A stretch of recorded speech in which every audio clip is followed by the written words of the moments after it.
Shut up and sit down.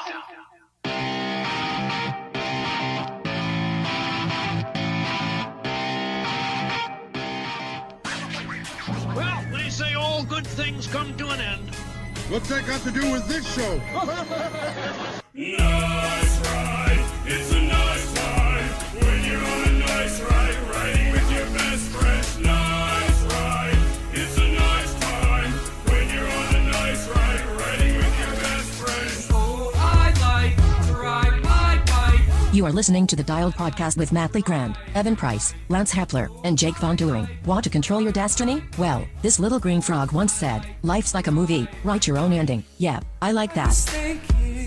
This morning, walking and driving is so boring. It doesn't cost much, and there's no gas. It's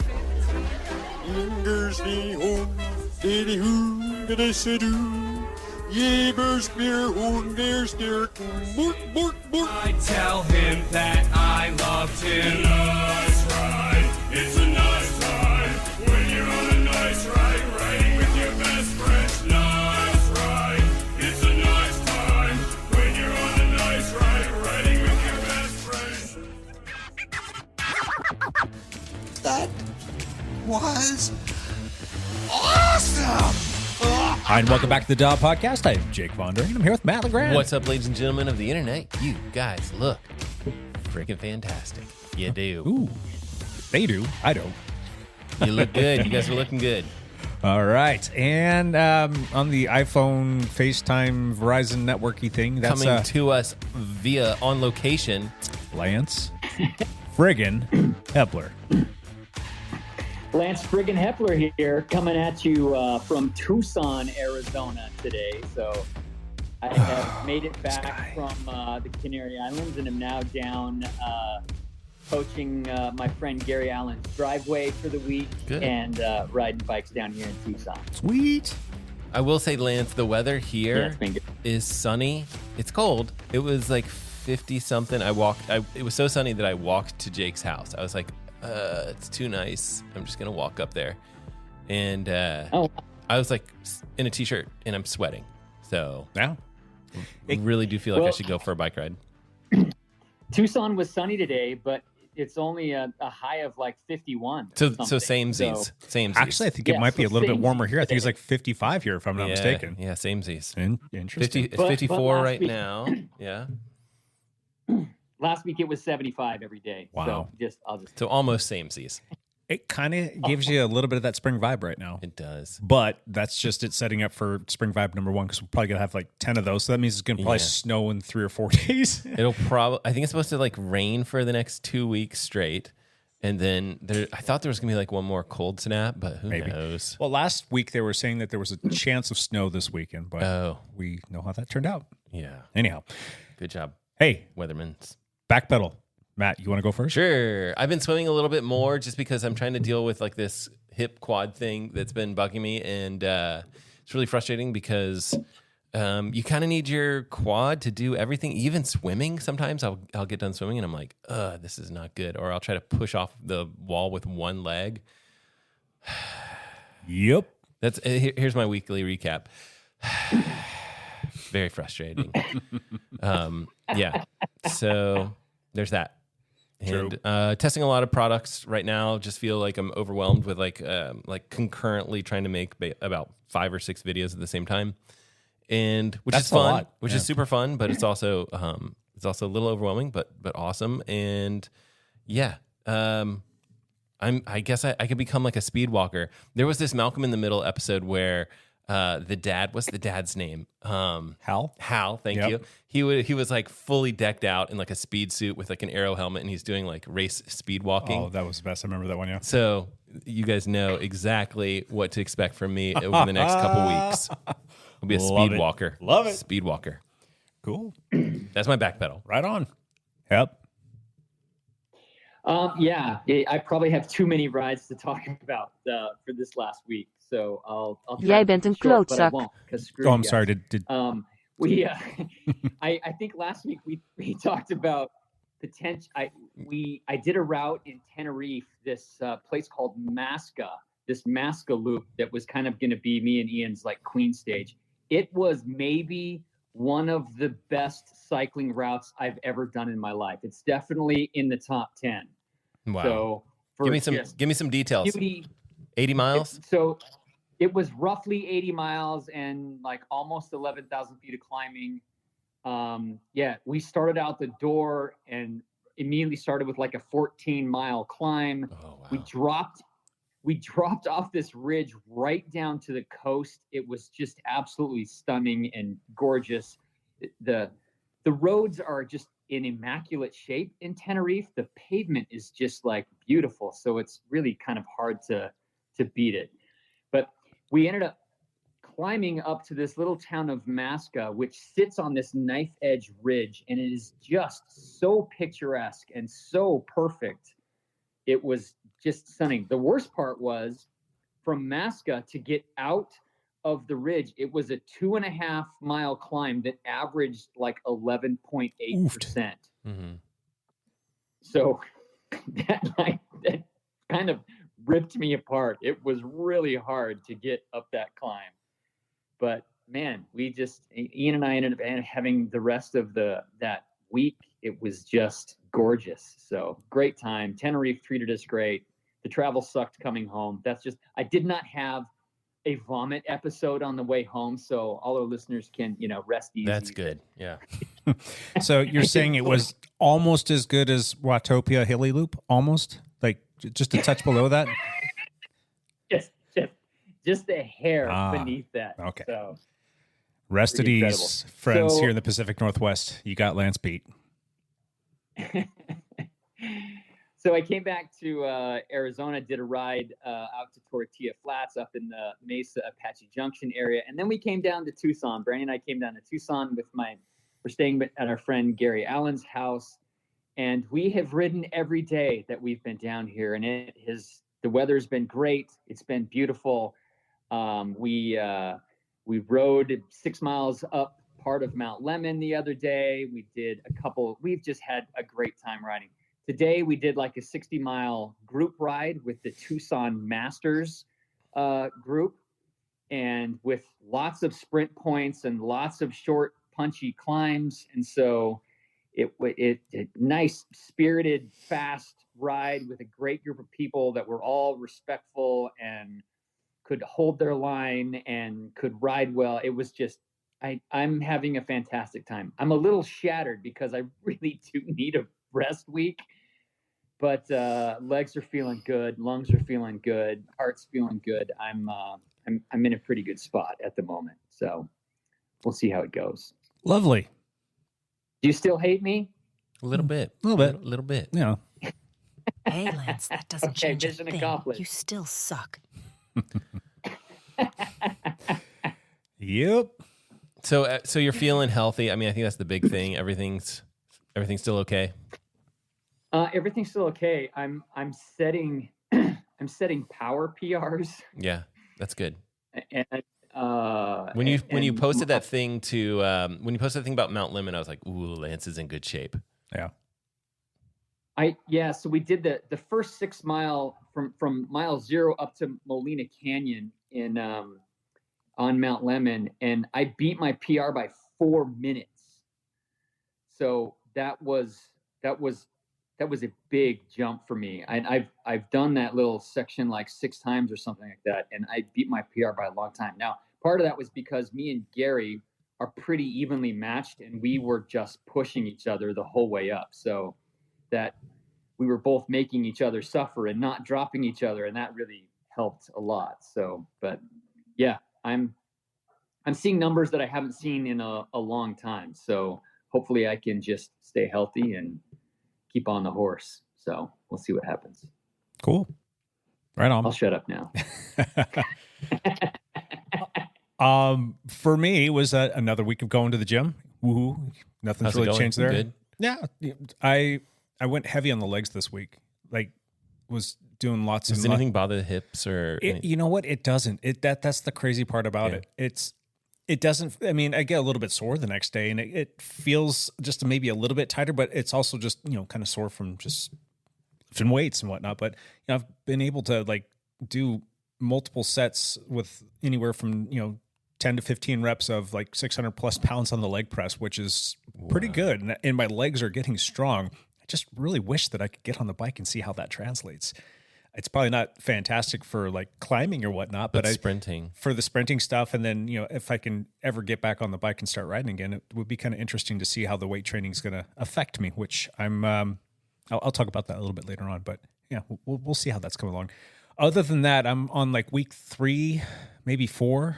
Yeah, pretty much since the start of the new year of being absolutely buried. I feel like I've been in like a hole, work-wise. Like I've like this past week, we're recording on a Saturday because in my brain, I'm a day behind. And like I was thinking that Friday was Thursday and all the way back through the week, I was off by a full day. And it's just kind of one of those things where like you kind of get your marching orders of like the things that need to be done that day, but you never really make the connection to what day of the week it is. And I've been working 7 days a week. I've got some big projects that I'm working on. So I've been kind of in a hole. I guess I should just come out and tell people, I think I said this before not too long ago, but I'm really sorry if you're trying to get a hold of me and I haven't got back to you. That's not intentional. There's just so many messages. I'm just like, all right, I'll chip away at these as best as I possibly can. But I think people have kind of found alternative ways to get a hold of me because I've honestly, like I just turn off my phone. Just come knock on your door. Walk right in. Oh yeah, just come on over. That's what I do. Yeah, just walk over. Anyway. Yeah, if you've been trying to get a hold of me and I haven't got back to you, I sincerely apologize. I am going to be going on an apology tour here pretty soon and getting caught up with everybody as soon as I get these couple little projects finished. But yeah, other than that, it's just more of the same. And I'm really kind of hoping that I can try and get back on a bike one of these days because it's been 6 weeks now since I've been on a bike. That's far too long. Yeah. I still have not ridden a bike yet in this calendar year. In 2024, I still have not even on the trainer. 0. We should just like cruise around a cul-de-sac. Yeah, maybe. Just like, yep. Well, kind of like that when we did that when you came back from my shoulder. Yeah, go right up around the school. It's like a little 3 or 4 mile loop. That. Yeah, let's do that. I'll do it with you. Maybe a lap or two. See, I gotta only push with like one leg probably, but which leg is it? You right leg, right? Same. Okay, so we're just a couple lefty leggers. Too bad, because otherwise we could like work together to form one cyclist. There you go. Any hoot. But yeah, that's. I could short rope you for a lap around Dorothy Fox if you'd like. I'd be happy to do that. Yeah, we need your help. There you go. Yeah, we'll just. Lance, are you coming back? Do you know if you're coming back before training camp? Yes, I am coming back before training camp. We're trying to finish up a gravel bike that I need to bring with me, hopefully, before camp. So before the next trip, although the training camp will be a road cycling mostly group, but you'll keep going. I'm going from training camp to Scottsdale to do a gravel race. So I'm hoping to race the new gravel bike at the Scottsdale, which means I need to try to bring that bike with me to brand new bike for a big race. I think that's a good idea. Yeah. Smart. Very smart. It seems like a wise decision. It wouldn't be your first time doing that as well. Your mountain bike, I feel like that was the case. Yes, I did. Yeah, the second time I rode my mountain bike was at a race. Yes, you were like you rode it like in the parking lot. You're like, yeah, okay, gears shift, okay, all right, let's race this thing. Let's go. I did that at the Michael Myers time trial a couple of years ago. Yeah, it was that's right. Very first time I'd ridden on the bike. Power meter. You had to like fix the battery. I was doing that, and then like halfway through, I noticed that my seat had slipped down and just kept slipping down. It was like 1.5 inches or 2 inches too low, and I was like, yeah, screw it, just go. So. Any hoot. Speaking of the Mike Miles time trial, we need to talk about that at some point. Yeah, we will get into that for sure. It's coming up very soon. It's just about a month away ish. Yeah, it's on about a month away, March 9th. So anyway, let's get moving on here because I got lots of stuff to do. Let's do this. Champ Bailey. That's all you get today, Champ Bailey. What's up, Champ Bailey? Champ Bailey's here. You know, I have to say that for some reason I've been having dreams lately where every sportscaster's name was Champ Bailey. So apparently. This thing is starting to sink into Champ Bailey's brain here, so something's wrong. Okay, so today is Saturday. This was day one, or really kind of day one, of the Cyclocross World Championships in Tibor, Czechia, or part of the old Czech Republic. I can't keep track of how they named that country. It's changed several times, but regardless, today was the women's elite race, and Fem Van Empel kind of ran away with it. It ended up being kind of a muddy race, and Fem Van Empel from Visma Lisa Bike ended up winning that race by 1.5 minutes. Lucinda Brand was second. Puck Peterisi was third.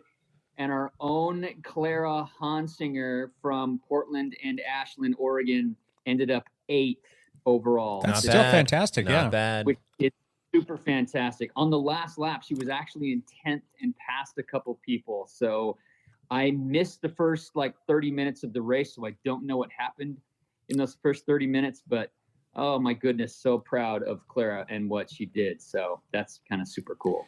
So, And the dudes race manana.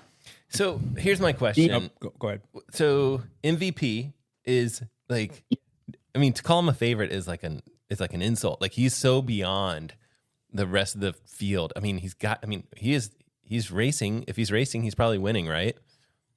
he is racing.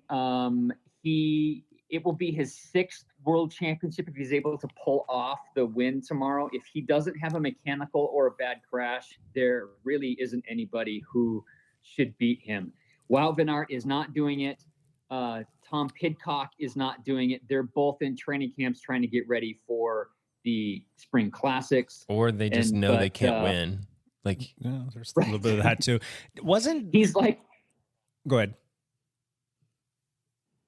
He Vanderpool is like the 20-1 odds-on favorite to win. Bet $20 to win $1, huh? Wasn't he saying at one point in time though that he wasn't going to do the World Championships this year? Didn't we kind of hear some whispers of that early in the season?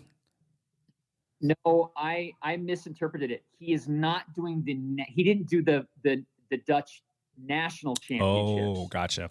All right.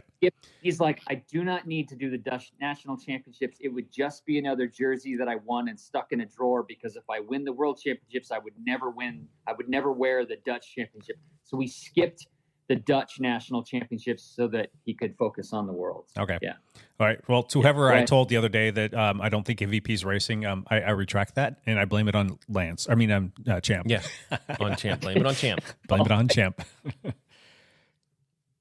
I screwed it up. It's really questionable. Is the guy's race going to be worth watching? It's like, sure. Why not? He's going to dominate the thing. Yeah. He really could get away on the second lap and that'll be it. Yeah, and then the camera's going to follow him, and there's the rest of the race is just going to be. I mean, I don't know, but it's worth watching. Sure, it's worth watching. That's sure. Why they have the race, though, right? I mean, well, here's another question: has anybody ever won 6 world championships in cyclocross? I don't know these things. That's a good question. Sven Nys probably has. I'm not sure. Gotcha. Yeah. All right. Well, it's still something special to watch and to see him do his thing. It's always a kind of a nice thing because he's so stinking good. And if you can. Salute. You can watch what he does, and granted he can throw down the power, but the dude knows how to handle his business on a bike, and it's fun to watch that. I love watching people that have got skills that I'll never have, but can attain to try and have someday. I don't know. It's pretty mesmerizing to watch. It just seems like he has 50 extra watts that nobody else does. Mm-hmm. He can just roll it faster than everybody else. Plus, he has the bike handling skills to back up the extra wattage that he has. So, what would be fun is if they mic'd him up. I would pay money to do that and to get some live commentary from him during the course of that. And it would be freaking awesome if there was a 2-way radio. If you got enough of a gap where they could actually start talking to him or asking him questions like what's going through his head right then and there, that would be incredible.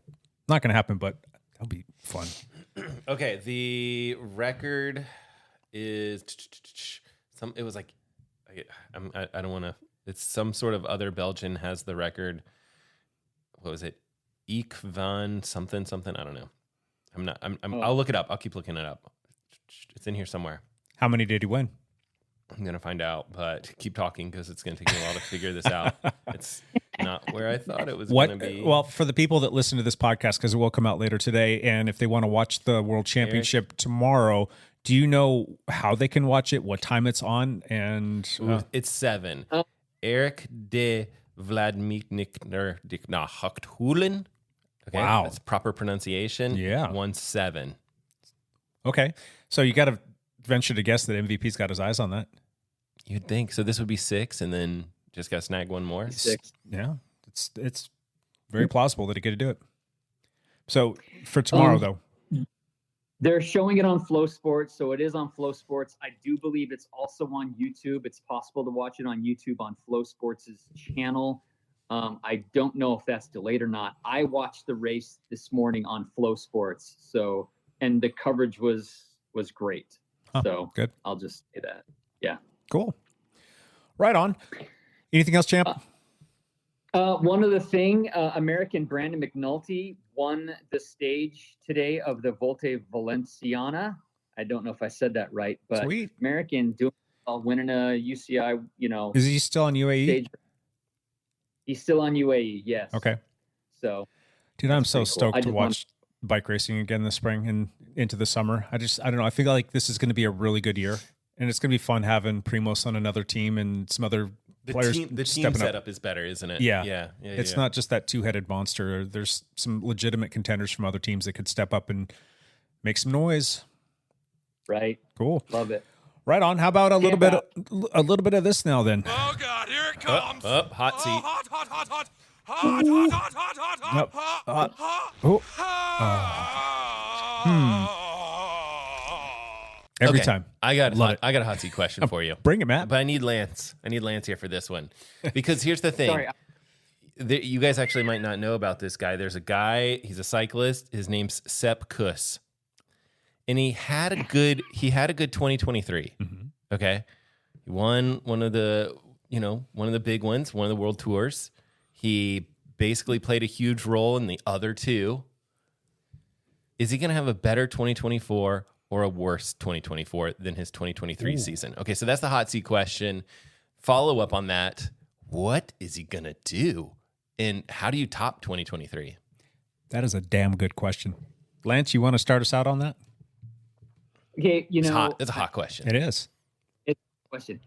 Sepp absolutely hero work last year. Yes.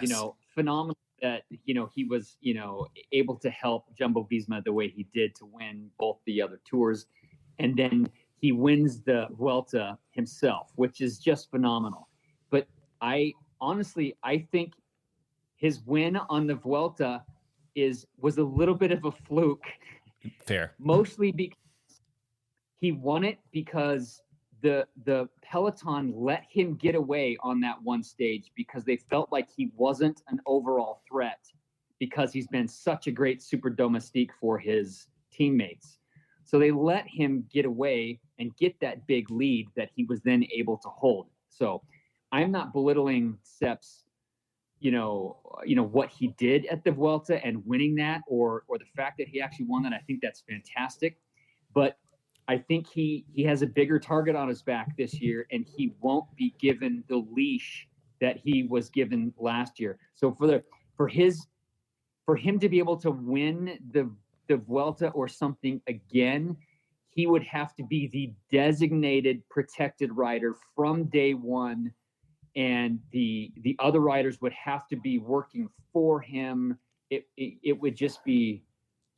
I think it's a much taller order this year if he tries to do the same thing.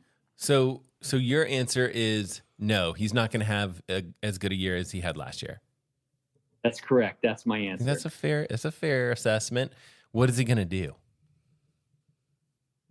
He's going to turn himself inside out for his teammates like he always does because he's a freaking rock star, man of integrity who cares about the team. Absolutely. Dude, I love that. Absolutely love it. He's definitely a fan favorite, which also makes it a fun question to ask.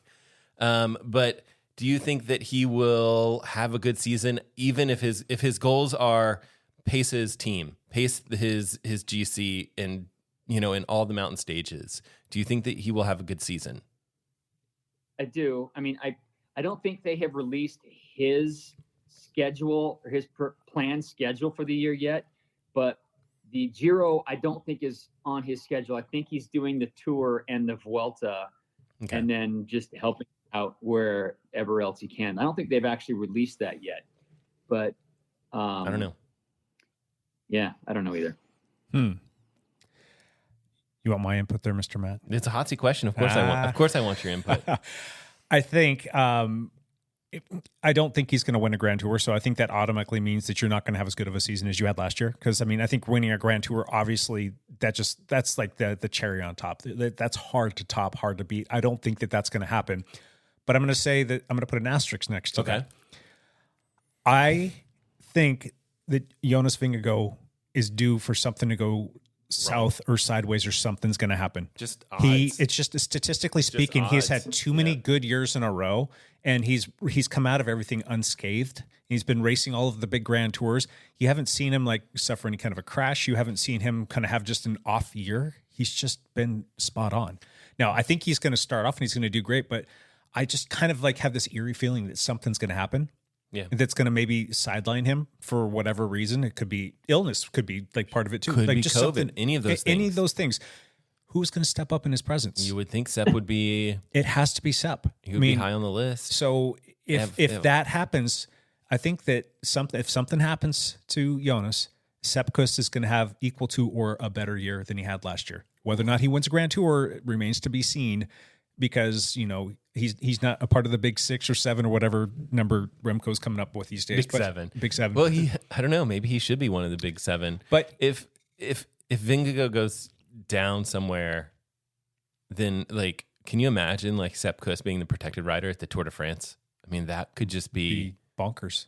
Yeah, blow your mind. blow our mind. You're not going to have Wout there.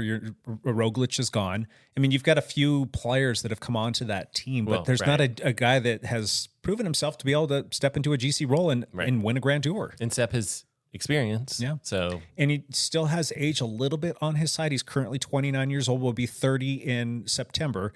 So he's not like on the downward side of things. I mean, He's still right have, there. yeah, he's kind of in his prime, to be honest with you. do you think he could take on Roglic? Ooh. I know He you knows- like. I know you like Roglic. I like Roglic, but I like Sepp too. And I'm going to go with Sepp because you know what? I'm a homeboy. He's a homer. He's sure U.S. Okay, so we obviously cheer for Sepp, but do you think when you're talking about climbing mountains, do you think Sepp can beat Roglic? Yes. Really? Yes. Can he beat Roglic day after day after day after day?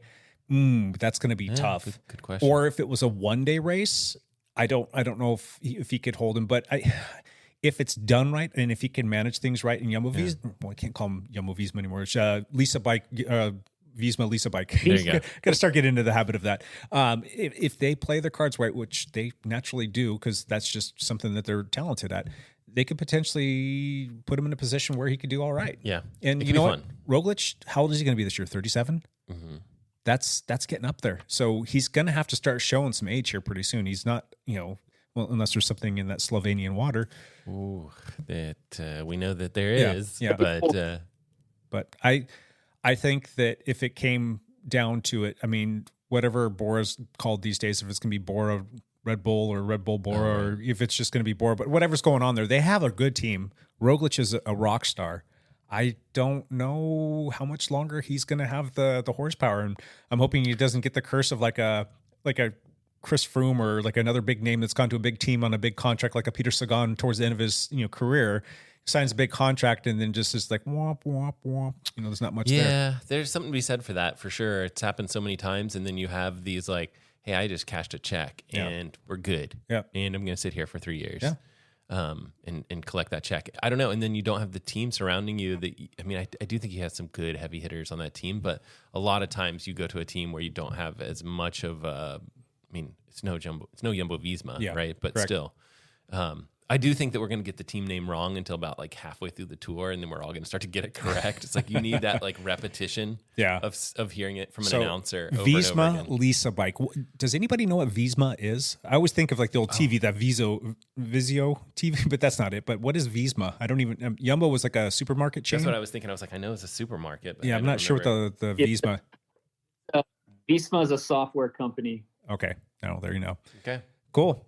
Well, that should be interesting. What are your thoughts?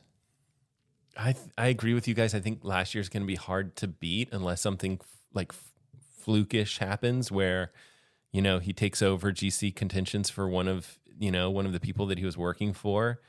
I do think that they kind of have his training pegged year after year after year of like, this is the formula that seems to be working for him. And it's a lot of racing for him. Yeah. And it works. And so I could see him having another really good year.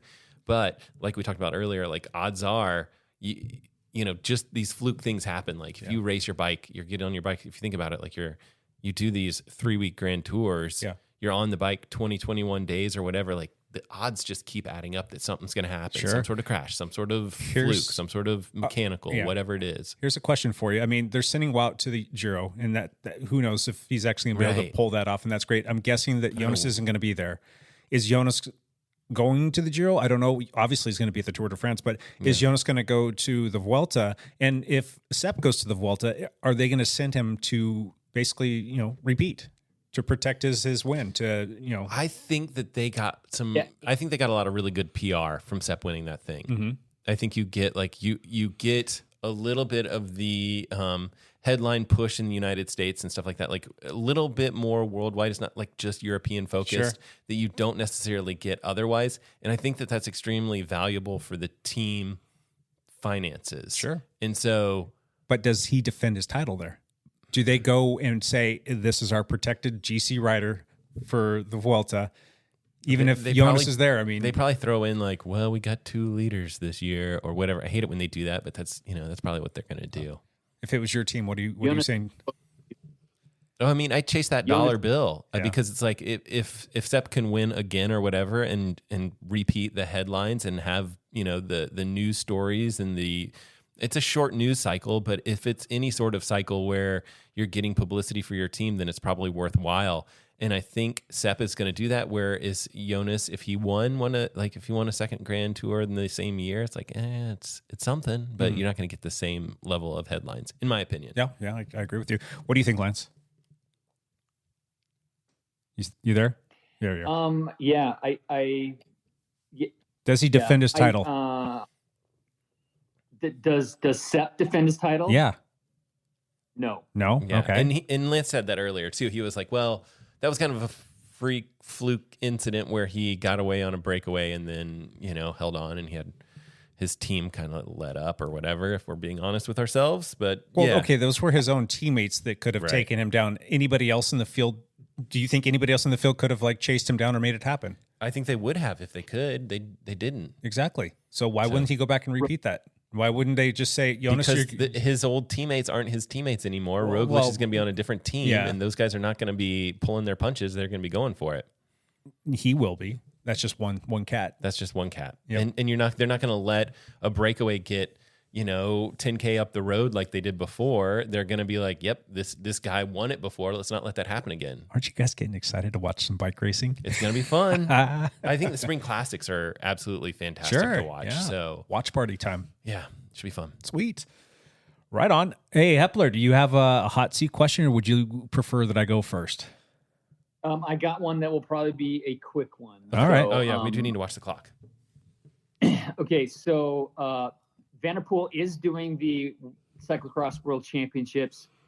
Wout and Pidcock are skipping it. Who is making the mistake here? Is Vanderpool making a mistake by not training for the Spring Classics, or is Wout and Pidcock making a mistake by not having a potential opportunity to win a world championship? So is the question... Okay, I think I got your question. So this is the question really comes down to, are the Spring Classics so important that it's worth giving up the Cyclocross World Championships? It's kind of like what you're getting at a little bit. Yeah. And I think that it's different for each person, right? Like Pidcock, he's probably looking at the Cyclocross World Championships. He's like, well, I could go and come in third place, and I could come in third place or whatever, or maybe I could get third place. Maybe I could, but he could win, right? Like if we're honest with ourselves, yes, MVP would have to have a mechanical or an issue or some sort of problem. Not likely, but honestly, I would want to put myself in that situation where it's like, oh, I'm second and I'm ready for a mistake to happen, and if something happens, then I'm the world champion. Not that he hasn't got a world championship jersey already, but still, are the Spring Classics more important? I guess that depends individually on the person, because some of these guys, they think of some of the big Spring Classics and they're like, yeah, this is the race. This is cycling. Even the World Tour stuff is like, those are fun, big races, but those Spring Classics are so important to some of those people. So it's hard to say with each one of these guys, where they lie the importance. Wout van Aert, I think, probably has a better chance in the Spring Classics than the World Championships in cyclocross. So Do I think it's a mistake? I kind of do, because I do think that if Wout was there, he would be poised and ready to capitalize on any sort of mistake that MVP makes, if there was a mistake. But, again, maybe he just is like, I don't want to get second. So here's a question for you. Big egos, If too. that's the case, he shows up and he beats MVP because MVP screwed up. Yeah. Did Wout win the world championship or did MVP lose it? MVP loses it, right? Exactly. Like, that's just the truth. So that I won, but I won because so and so made a mistake. And yes, that is part of bike racing, but yeah. And it's not even a mistake. These things just happen. Sure. But the thing is like, I don't even know who would be the fourth place if we like kind of race to everyone. Like, who's going to be a serious contender at the World Championships besides MVP? Like, let's say that he does make a mistake. Someone's still going to win a World Championships, and it's got to be somebody. Yep. I would say that everybody is making the correct decisions for the most part. I think that Wout and Pidcock doing what they're doing is the wise choice. I don't think that they really have anything to prove or any reason to be at the Cyclocross World Championships, because whereas cyclocross is a big sport, it's still kind of like piddly dink compared to that's like a good point. The racing on a whole. And if you really think about how much time you have left in the sport, you don't want to do anything to jeopardize being on that bigger stage, being able to do something that's spectacular, that's going to truly go down in the books. People will say, yeah, that's great that you won a Cyclocross World Championship, but what's more important, that or winning, Flanders or winning the Roubaix or something like that? I don't know. I feel like these guys, it's not an either or. It's not an absolute either or. It's not like by doing this, they're definitely going to be better, on these spring classics. It's maybe they will be. Maybe they'll be better prepared. I still think that a lot of people, like MVP might be a perfect example. We may see him do extremely well in the spring classics, and we'll be like, well, good thing those guys skipped the World Championships and they still got beat by the guy that won the World Championships. Yeah. I mean, if MVP really has like an extra 50 watts, then that's also going to come into play in the spring classics. Yeah. So for Wout, though, if he were to go, he would win his fourth in.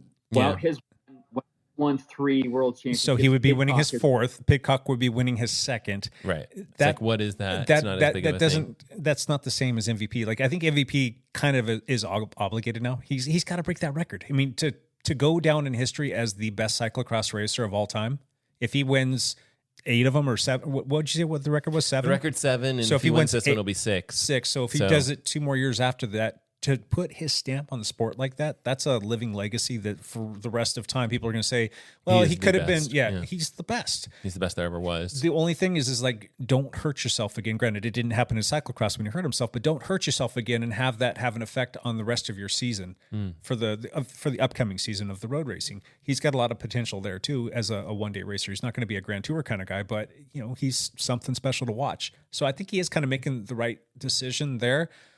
If you're just looking at it from a pure cycling standpoint, he shouldn't be racing the Cross World Championships. He should be focused on the bigger stage stuff. But I think given the circumstances and the scenario that we're looking at with him potentially winning his 6th and having within reach the 7th and the 8th to become the best ever, I think that's the right move. The other thing to think about is I think a lot, this is, I guess, to Jake's point, but like a lot of these teams, like the value for these teams and the sponsorships and everything that goes along with it isn't that high on the cyclocross side of things. Correct. And it's big time for spring classics and it's big time for the world tours.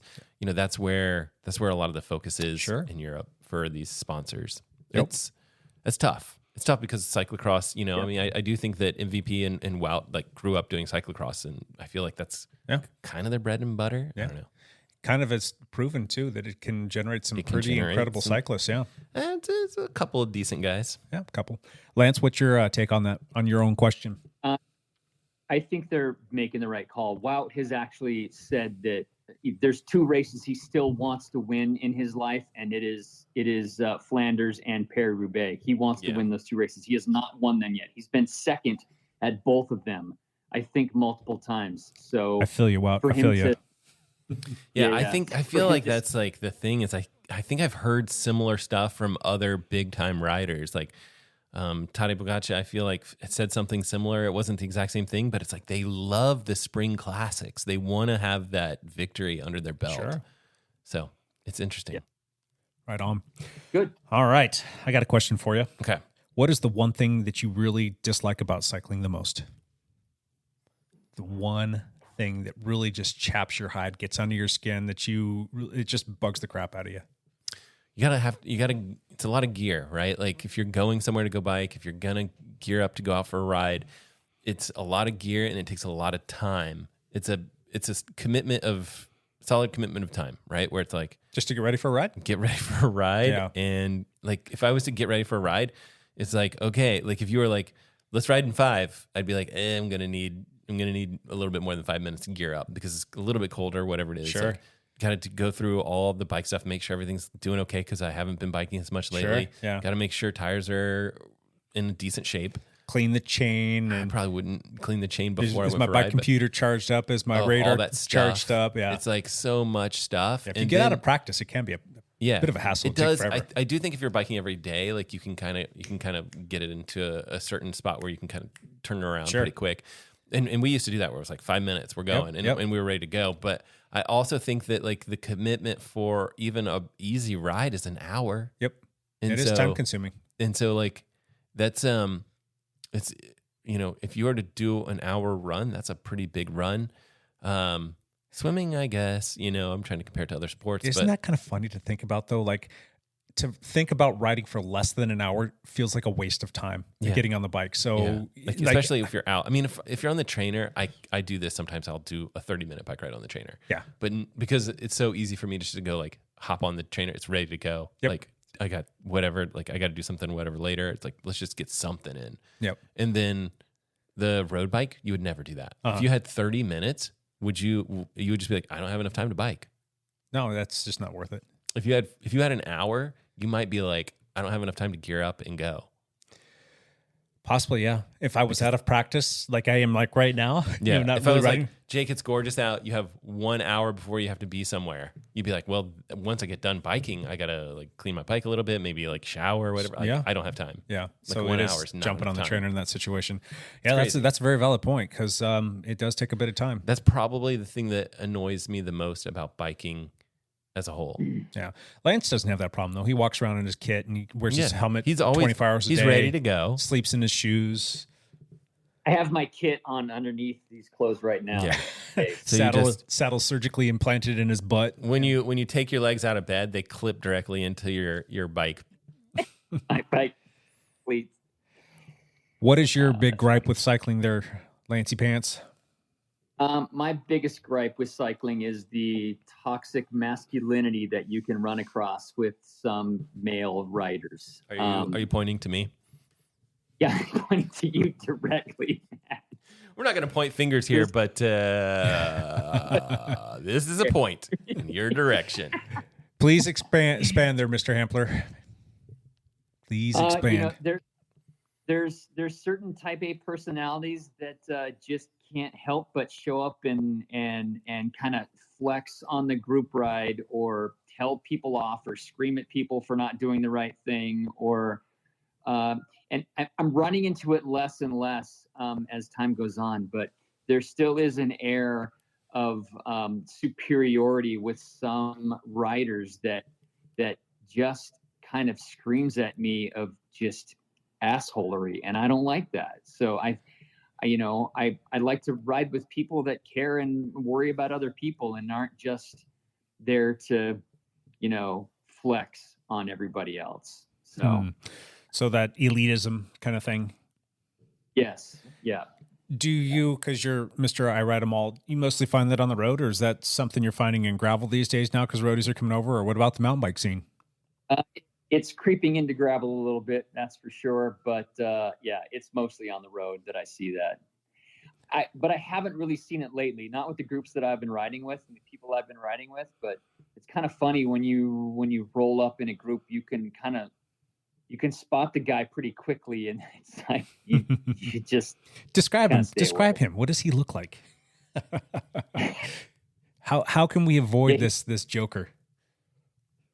He's an older guy with grayish hair and kind of a bad bushy mustache, and he's in an orange that says "No, I don't know." Jij bent een klootzak.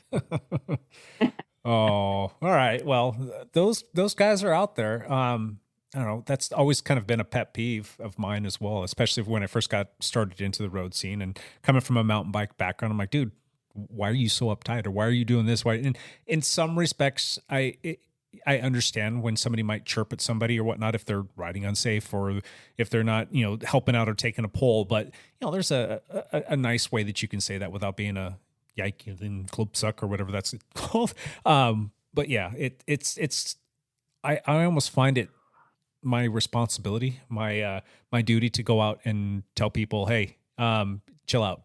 We don't need that kind of a thing. So, and I've, nicely told people that they need to stop with the assholery.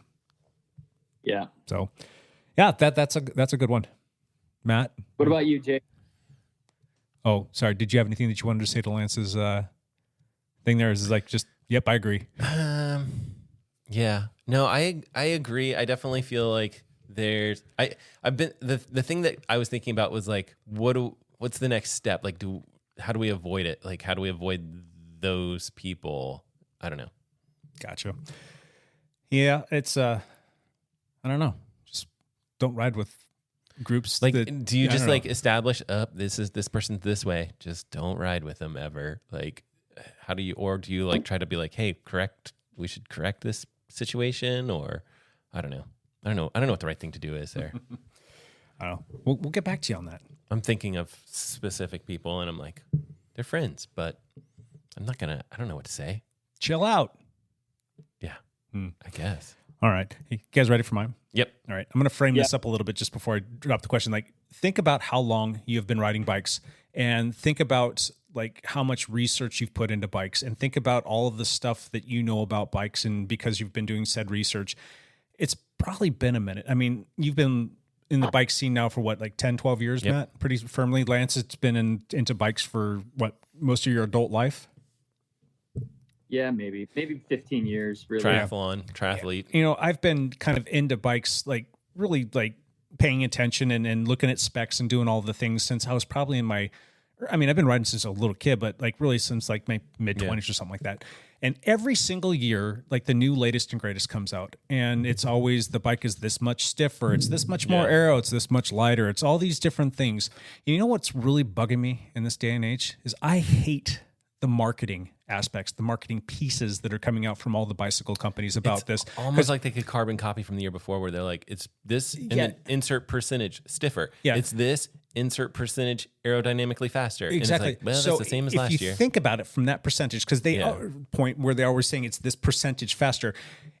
We'll say for the last 20 years that I've been looking at this, based on what they've told us every single year, that it's that percentage better, faster, aero, or more light, the bike should weigh nothing. They should have zero aerodynamic drag. They should almost pedal themselves, and they should be made out of an indestructible material. That, like all stiffer. of these things, It's always that much stiffer. No, but it's stiff, but it's compliant. Yeah, stiff but compliant. But no, it's because they're always referring to the prior year's model, and it's always a percentage, so it can never end up being like percentage down to zero, right? So yeah, but there's a marked difference between a bike from now and like 10 years ago, and a marked difference between a bike from now and 20 years ago. But just based on like these like little incremental changes and how they always build it up, they always make it sound like you have to. You need to buy this new one. Exactly. Yeah, they're just trying to take your money, which again, we live in a capitalistic society, and they do have to put out stuff to entice people to want to come out with new bikes, and they've got to stay relevant, and they do have to, be cutting edge. If you let me play devil's advocate a little bit here.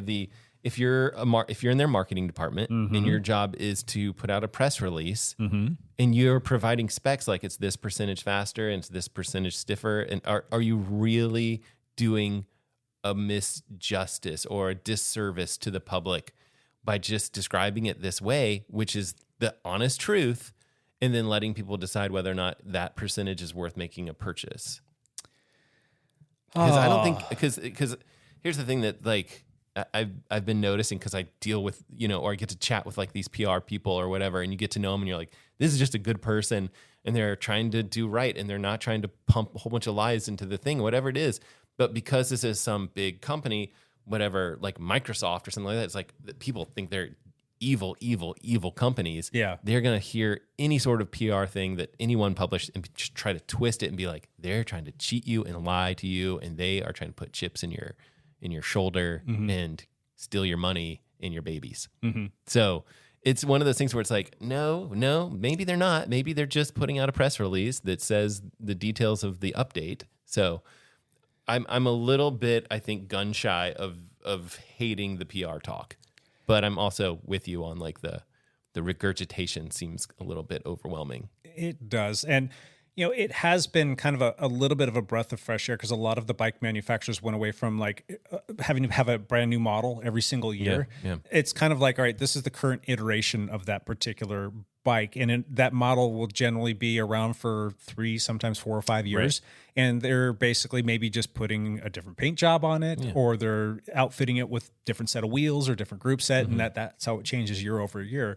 So it's kind of nice to see that, so that it's got a little bit more length in terms of like, all right, it's that particular genre. It's a block of time versus like every single year. And it felt like every single year for a while there, it really was like, oh, it's this much better. It's this much, that, and the other. And it's just like, all right, knock it off. You're like, I've heard that. Yeah. A lot. Yeah. So just give me the raw numbers. Don't tell me it's a certain percentage better, or it's all this, that, and a bag of chips. And if you go to ride the bike and you feel like a noticeable difference, then yeah, you can talk about that. But I don't feel like for certain bike brands, like you go and ride this model year versus 2 years ago, the bike really doesn't feel that much different. Like you could take I think the biggest changes you feel in a frame is, well, not necessarily a frame, in a bike, is the wheels that they outfit it with and the group set that they put on. 100% agree with you. So not even that, it could be even worse than that. It could be like the tires. Like if you go from, let's just say like if you go from 25 to 28s, like that bike's going to feel pretty plush. Yeah. And some of that comes down to like, hey, can we go wider with the forks and still keep our marketing numbers similar? Because if you can, and we can run bigger tires and things are good there, then like that would sell me on something. Like, I think that the marketing department just needs to adjust their bullseye, maybe, where it's like, hey, you can run big tires on this, like, or you can run whatever tires, and guess what? Like aerodynamics aren't necessarily affected on the bike frame or whatever it is, and that would kind of persuade me to be like, ooh, that sounds fun. Like I like the idea of that. I don't know. I agree with you there. What do you think, Lance? I think a lot of the time, marketing guys for companies are trying to justify their jobs.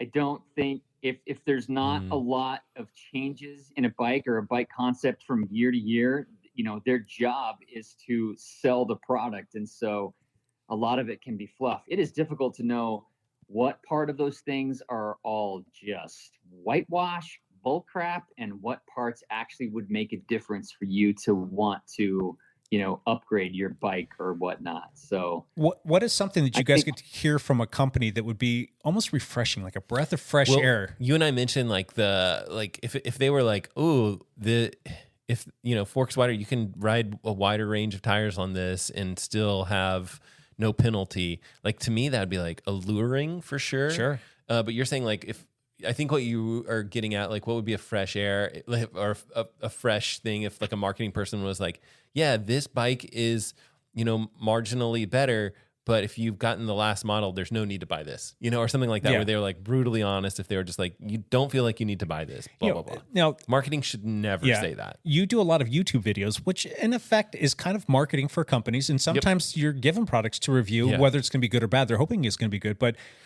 take like this, I don't have it on. Take the Apple Watch Ultra 2, which is the exact same watch as the Apple Watch Ultra 1. Yep. Like that put the PR people in this horrible spot where they're like, okay, tell people what's new about it. Yeah. And they're like, nothing. But they're not going to lie. So they're going to be like, well, we have the new processor, can do this and this and this.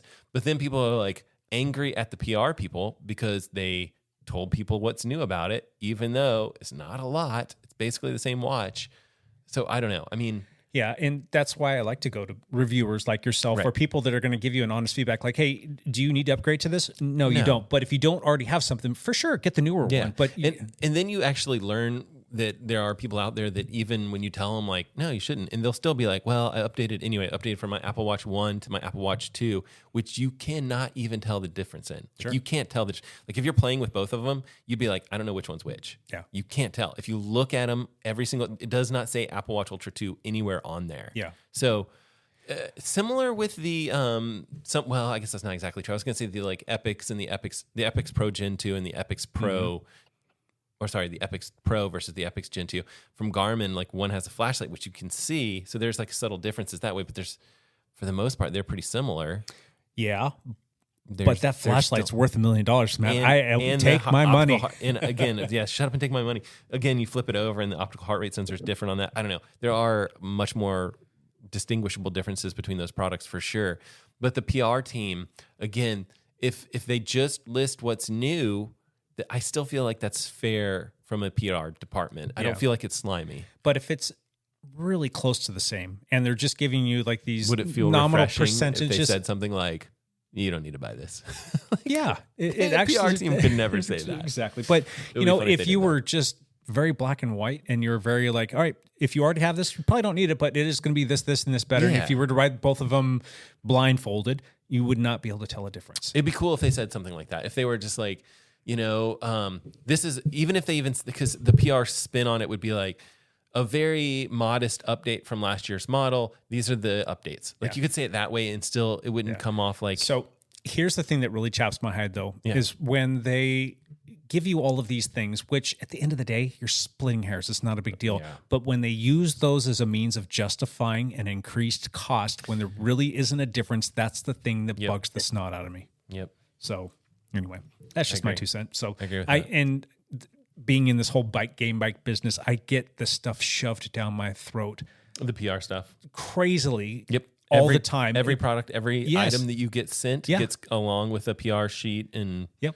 And everybody's telling you how it's the latest and greatest. I'm like, it's really not that different. And it's just that time of year where you transition from one calendar year to another year that over the last like 6 or 7 weeks, it's just been like, every person from every company's trying to get a hold of you and trying to get you to spend a bunch of money and telling you all the reasons why it's all that. And you kind of feel like you have a responsibility to your customers and to the community to like sift through all of the BS and help not protect them, because at the end of the day, they're grown adults and they can make their own decisions, but to like protect them from like wasting their money, So I don't know. I agree with that. That's just kind of one. I think sometimes from their eyesight, like from their point of view, it's more of like, these are going to be the frontline people that are actually talking to the customers. They need to have all of this PR marketing mumbo jumbo so that they can pass it on. Sure. You might not do that, but yeah. Hopefully you don't. So, all right, that's my little diatribe. Let's jump into one last thing because I got places to go and people to see. Because he always goes first. Yeah, Mr. I post about sports technology stuff. I posted a video that was about the Apple Vision Pro and why people shouldn't purchase the Apple Vision Pro. Oh, okay. I saw that video. I'm like, oh, Matt put that out. I haven't had a chance to watch it yet. It is zero sports tech oriented video on my channel. Not that I have never posted things outside of my little niche before, but like it is outside the niche for sure. So was that fun to do something different? It's definitely something that I wanted to talk about. Okay. And I thought like the topic matter is important at this point in time because people are actually looking at this, trying to figure it out and trying to make a decision. It does seem like a very new product, and so it is exciting to talk about. What I'm realizing is that every single person, just like me and just like I was guilty of, every single person that has a YouTube channel is doing the exact same thing. They're like justifying the purchase of this, and then they're going to talk about it on their YouTube channel, and then, and then they're like, okay, well, then I can expense this, whatever. And even if the video bombs, then yes, there is some sort of technical financial benefit to having purchased it and being able to expense it. But still, it's one of those things where there's going to be so much noise about it that it's just these comments and commentary on these products just gets lost in the mess. Did you purchase one? Yeah. When does it get here? Tuesday. This coming Tuesday? Yeah. All right. Yeah. I'm going to knock on your door. Yeah, come on by. Yeah, no, everyone I expect you to be wearing it when I knock on the door.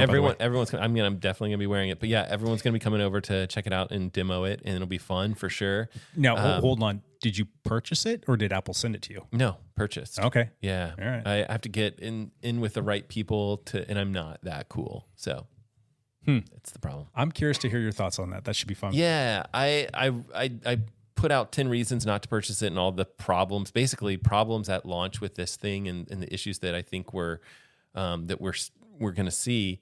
And I think they're all fairly valid. I might've made some mistakes in there, but like the other side of it is I do think that it'll probably be a unique experience with Sure. with having these windows that really do a good job of basically representing themselves as realistic in your vision. So That's going to be an interesting marketplace over the next 3 to 5 years. Yeah. I don't think I would ever purchase the first gen of that. I would like to see what it's all about. That But was one of the things I suggested, is like the second or the third Yeah. are going to be a better option at half the price. But I also wonder too, like, is that something that we need in our lives? Do we need even to be even more connected isolated. and to be on more screens and not doing things? I mean, I don't know. I think it was one of those things where it's almost like the line in the sand would be like, hey, if this made like video editing or any sort of workflow, whether it's programming or whatever, if it like made that process better, then I think it would be worth it. And I just don't think it does. Yeah. So I don't know. Yeah. That's my hot take. And I do think that it's going to be good as a movie watching experience by yourself. So I don't know. Cool. Mr. Hepler, you got one last thing for us? I just wanted to thank my friends and my family who allow me to poach their driveways down here in Arizona. Certainly improved the quality of my life. So thank you, Gary Allen, and my sister Twyla, and my wife Brandy for allowing me to chase this fantasy life, because it is kind of a fantasy, and I realize that not everybody has the opportunity to do this, and I'm super thankful for it. So that's all I wanted to say. Cool. Right on. My one last thing is, I did say last week that I'm going to be selling all of my bikes. Still plan to do that. I just need to. Have you posted anything yet? I haven't even taken one iota of a step towards that whole process, just because I haven't had any time. You but gotta like spit and wash the old bike before you do it. Yeah. But my goal for this coming week is to ride a bike outside at least once for a short period of time. We should do it like now, because the rain's a-coming. Yeah, maybe tomorrow. Probably. Maybe tomorrow. Maybe tomorrow will work. So I do want to go out, and if in an ideal world, if I could go out for 2 rides, that'd be great, because I want to ride the road bike and the gravel bike just to kind of put them through the paces, just to see that they're functioning properly. So before I like go through spit, shine, and polish them and put them up for sale, that knowing that they're going to be good for somebody at some point in time. But I've been trying some stuff. I'm not saying that I'm getting better, but I think I have made some strides forward, doing some other little things, and coupling that with the fact that I haven't been on a bike in 6 weeks. So I think it's time just to kind of go out and just see how the body responds. And so that's going to be my thing for this coming week. So it's my one last thing. One last thing. Cool. All right, you guys, that is it. That is a wrap. This is Dial Podcast 311. 311. 311 has grassroots. Yeah. It's an old reference for the band. Yep. Anyway, we will be back next week with another one of these. And until then, bye for now.